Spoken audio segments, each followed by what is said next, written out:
Right okay Rammohan గారితో మాట్లాడదాం right.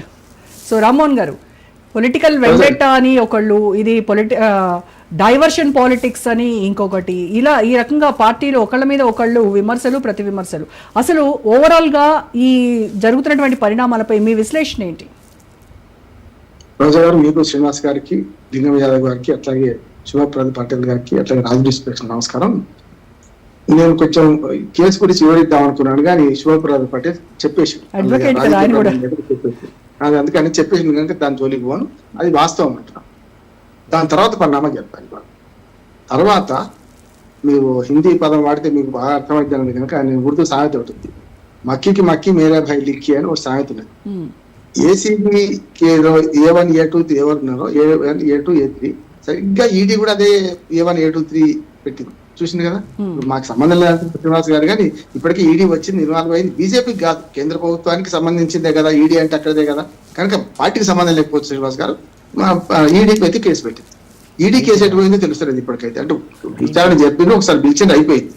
ACB case నడుస్తుంది. యాజ్ అడ్వకేట్ రెండు విషయాలు చెప్తాను. ఒకటి, ఇనిషియల్ స్టేజ్ లో పోలీస్ స్టేషన్ ఇప్పించినట్టే ఇది. ఇప్పుడు ఏసీబీకి ఫిర్యాదు చేసింది ఎవరు? దానకిషోర్ గారు. ఆయన ఏం చేసిందంటే, అయ్యా హెచ్ఎండిఏ ఒక స్వతంత్ర సంస్థ, హెచ్ఎండిఏ తీర్మానం వేరే చేయాలి. యాక్చువల్ గా అది మర్చిపోతున్నాం మనం. యాక్చువల్ గా రాష్ట్ర ప్రభుత్వానికి సంబంధం లేకుండా కూడా హెచ్ఎండి తీర్మానం చేసి హెచ్ఎండిఏ కూడా కొన్ని నిధులు ఖర్చు పెట్టవచ్చు, రాష్ట్ర ముఖ్యమంత్రి లేకుండా క్యాబినెట్ తీర్మానం అవసరం లేకుండా. కానీ హెచ్ఎండిఏ తీర్మానం చేయలేదు, అట్లాగే రాష్ట్ర ప్రభుత్వం నుంచి కూడా ఆదేశాలు లేవు. కేవలం మంత్రి చేసిండ్రు, ఎవరు చేసిండ్రు అంటే మంత్రి చేసిన దానికి ఆధారం లేవు కనుక ఈ అధికారులు ఖర్చు పెట్టిండ్రు, ఈ డబ్బులు అటు పంపిండ్రు, 2 ప్రొసీజరల్ ఆస్పెక్ట్ లోపాలు ఉన్నాయని చెప్పి ఏసీబీ వాళ్ళకి ఫిర్యాదు ఇచ్చింది దానకిషోర్ గారు. దానకిషోర్ గారు తర్వాత వచ్చాడు, అరవింద్ కుమార్ తర్వాత వచ్చాడు. రేపు పొద్దున అరవింద్ కుమార్ గారి మీద కూడా రేపు వచ్చిన ఇంకో అధికారి వచ్చి ఈయన తప్పుడు ఫిర్యాదు ఇచ్చిన కేసు పెట్టవచ్చు. రేపు ఇంకో ప్రభుత్వం మరి బీజేపీ వస్తే ఆ పని చేస్తుంది, చెప్పలేదు. కనుక ఏమంటానంటే ప్రొసీజరల్ ఆస్పెక్ట్ లో లోపాలు జరిగింది స్పష్టంగా చెప్తున్నాను. కేటీఆర్ గారు స్పష్టంగా బయట ఏమన్నారంటే, నేనే ఆదేశాలు ఇచ్చిన, ఎందుకంటే మొదటిసారి ఈ కాంగ్రెస్ జరిగింది, మిగతా 2 ఏళ్ళు కూడా మాకే ఇక్కడే జరపాలని కోరుకున్నారు వాళ్ళు, ట్రాక్ సిద్ధంగా ఉంది, వాళ్ళకి ఎందుకో బాగా నచ్చింది చేద్దాం అనుకుంటే అగ్రిమెంటే 3 ఏళ్ళు. అది ఆ స్పాన్సర్ లేకపోతే అప్పటికప్పుడు ఏం చేయలేక నేను హెచ్ఎంబీని ఆదేశించిన అంటున్నాను. మున్సిపల్ శాఖ మంత్రిగా ఆదేశించే అధికారం ఆయనకు ఉంది, కానీ డిసెంట్ నోట్ పెట్టే అది అవకాశం వాళ్ళకు ఉన్నది కదా. అయ్యా మనకు తీర్మానం లేకుండా చేయలేము, 10 కోట్ల కంటే ఎక్కువ తీయాలంటే ఆర్థిక శాఖ అనుమతి తీసుకోవాలి. ఇవన్నీ ఎవరు చెప్పాలి? ఒక చిన్న ఉదాహరణ చెప్తాను. సర్పంచ్ మీటింగ్ పెట్టకపోతే, పంచాయతీ మీటింగ్ పెట్టకపోయినా లేకుంటే గ్రామ సభ పెట్టకపోతే సస్పెండ్ అవుతారు. గతంలో చాలా అమాయకంగా చాలా మంది దళితులు పేదలు పోయేవాడు. కొత్త చట్టం ఏం చెప్తుంది తెలుసా? ఒకవేళ మీటింగ్ పెట్టకపోతే పంచాయతీ సెక్రటరీ బాధ్యుడు ఫస్ట్ ఆయన సస్పెండ్ అవుతారని చెప్తున్నాం. అప్పుడు ఏం చేస్తారు? ఖచ్చితంగా రూల్స్ పాటించినట్టు దళితుల సర్పంచులు, దళిత మన పేదలు సర్పంచులు ఎన్నికలకి ఏం చేస్తున్నారు? వీళ్ళు సలహా ఇచ్చి ఈ రోజు పెట్టాలి అమ్మ అని లేడీస్ ఉంటే కూడా చెప్పి పెట్టిస్తున్నారు. ఇక్కడ లేమ్యాన్ కాదు, కేటీఆర్ గారికి అన్ని తెలుసు. కానీ కేటీఆర్ ఆదేశిస్తే ఇవ్వడానికి ఉన్న అభ్యంతరాలను వాళ్ళు డిసెంట్ నోట్ రాస్తే దాని మీద కూడా ఇంకా సంతకం పెట్టిండా, అప్పుడు ఈయన దోషేతరు నెంబర్ 1. రెండోది ఏంటంటే, ఈయన ఆదేశించగానే మిగతా పనులు చేయాల్సిన పని ఎగ్జిక్యూటివ్ కదా. మన భారత రాజ్యాంగం ఏం చెప్తున్నది? మనకు చట్టసభలు చట్టాలు చేస్తాయి, విధాన నిర్ణయాలు చేస్తాయి ప్రభుత్వాలు, ఆ తర్వాత ఎగ్జిక్యూటివ్ చేయాల్సింది ఎగ్జిక్యూషన్ మన ఎగ్జిక్యూటివ్ అథారిటీ. తర్వాత ఏమైనా లోపాలు వస్తే కోర్టుకు పోతాయి. ఇప్పుడు మూడోది జరుగుతుంది. ఇప్పుడు నేనేమంటున్నానంటే, ప్రొసీజరల్ ఆస్పెక్ట్ లో ల్యాప్సెస్ ఉంటే ఎవరు చూడాలంటే ఆనాడు అరవింద్ కుమార్ గారు, లేకుంటే రెడ్డి గారు, ఇతర అధికారులు చూడాలి. అది చూడకపోతే తప్పు ఎవరిదైతే వాళ్ళదైతా, కేటీఆర్ దైతా నేను అంటున్నాను. నెంబర్ 1. రెండోది, ఏసీబీ గత 20 నెలలుగా దాదాపు 1 year అయింది కేసు కంప్లైంట్ ఇచ్చి. 1 year గా చేస్తున్న పని ఏంటంటే ప్రైమరీ ఇన్వెస్టిగేషన్ చేస్తుంది, ప్రాథమిక విచారణే. కోర్టు దాకా పోలే. ఏసీబీ కోర్టులో కాదు విచారణ జరిగేది, కోర్టులో అయితే మనం ఎవరైనా మాట్లాడడానికి కూడా వీలు లేకుంటుంటే. కనుక విచారణ చేస్తుంది ఏసీబీ సంస్థ మాత్రమే. ఏసీబీలో 3 అధికారులు కూర్చొని వేసిన ప్రశ్నని మళ్ళీ వేస్తున్నారు నాయన అంటున్నారు. రెండోది, ఎన్నికల కోడ్ కూడా వర్తించదు అంటున్నాను. శివప్రసాద్ పటేల్ ఏమో కొత్త చెప్పిండు, నేను దాన్ని కూడా అంగీకరిస్తూనే. అది కాకుండా కూడా ఆలోచన చేస్తే ఎప్పుడైనా సరే ఎన్నికల కమిషన్ కోడ్ ఎప్పుడు పనిచేస్తుంది? 1999 నుంచి ఉమ్మడి వేదికలు పెడుతున్నాం మేము. ఏదైతే ఎలక్షన్ వాచ్ లో రాష్ట్రపతి తిరుగుతున్నాను నేను, ఎలక్షన్ వాచ్ లో చూస్తున్న దాని ప్రకారం మోడల్ కోడ్ ఆఫ్ కండక్ట్ గురించి అది అడ్వకేట్ నేను తెలుగులో నిబంధనలు తయారు చేసి రాసినా కూడా అందులో స్పష్టంగా ఏముందంటే, ఏ ప్రభుత్వం అయినా కొత్త పథకాలు మొదలు పెడితే తప్పనిసరి ఇవ్వాలి. ప్రజలకు ఉపయోగపడే పనులు ఏవైనా వెంటనే అప్పటికప్పుడు కొత్త పథకాలు ప్రకటించడానికి వీలు లేదు. జీతాలు ఆపుతామా, తినుడు ఆపి పనిచేసి పంట మలుసుకొని పంట అందరం కాదు కదా. ప్రొసీజర్ గా జరిగే పనులన్నీ జరుగుతూనే ఉంటాయి. ఎప్పుడైతే కొన్ని పనులు ప్రజలకు డైరెక్ట్ గా పోతున్నాయో అప్పుడు ఆప్ చేసుకుని చెప్తే ఆపారు. ఉదాహరణ రైతు బంధు.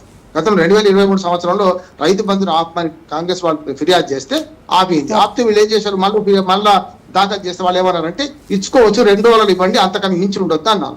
అనగానే ఏమైంది, హరీష్ రావు మాట జారి రేపటి నుంచి డబ్బులు వచ్చేస్తున్నాయి పడుతున్నాయి పోగానే మళ్ళీ ఎన్నికల కూడా అడ్డం వచ్చింది. ఎట్లా మాట్లాడాక ఎలక్షన్ ప్రచారాలు ఎట్లా మాట్లాడతామని ఆపేసారు. అట్లా ఏమైనా ప్రజలు డైరెక్ట్ గా ఉంటే ఆపేయచ్చు. ఈ డబ్బులు ఒక సంస్థ నుంచి ఇంకో సంస్థకు పోయినాయి, హెచ్ఎండిఏ నుంచి ఇంకో ఫారిన్ లో ఉన్న ఒక సంస్థకు పోయినాయి. ఇక్కడ ప్రజల ఇన్వాల్వ్మెంట్ లేదు, ఓటర్లు లేరు, ఓటర్లకు డబ్బులు పంపిణీ లేదు, ఇక్కడ రైతు బంధు రైతు భరోసా ఏదో ఒకటి పని మీద లేదు. అంత క్లియర్ గా ఉంది. ఎన్నికల కోడ్ ఉన్నా కూడా అది పెద్ద రాదు అంటున్నా. ఒకవేళ ఉంటే కూడా ఎన్నికల కమిషన్ భావించింది అనుకోండి, ఎన్నికల కమిషన్ ఫిర్యాదుదారు కావాలి కదా, ఎన్నికల కమిషన్ నోటిఫికేషన్ చేయాలి కదా.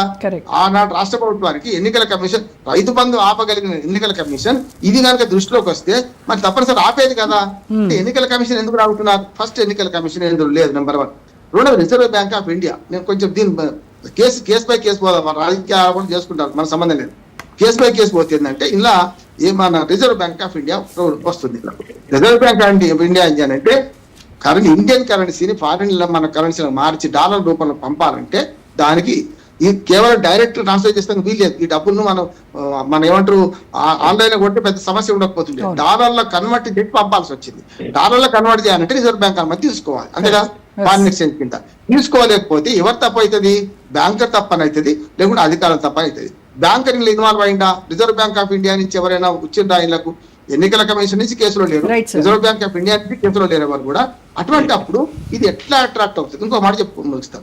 ఏసీబీ రూల్స్ ప్రకారం ఏముందంటే అవినీతి డైరెక్ట్ గా రెడీ హ్యాండెడ్ గా పట్టుబడాలి. ఎవరైనా డబ్బులు ఉనికిస్తుంటే పట్టుబడాలి. లేకపోతే చెక్కుల ద్వారా ఇచ్చినా కూడా అక్కడ ఆ డబ్బులు ఎవరికైనా క్విట్ ప్రొ ప్రకారం చేరాలి.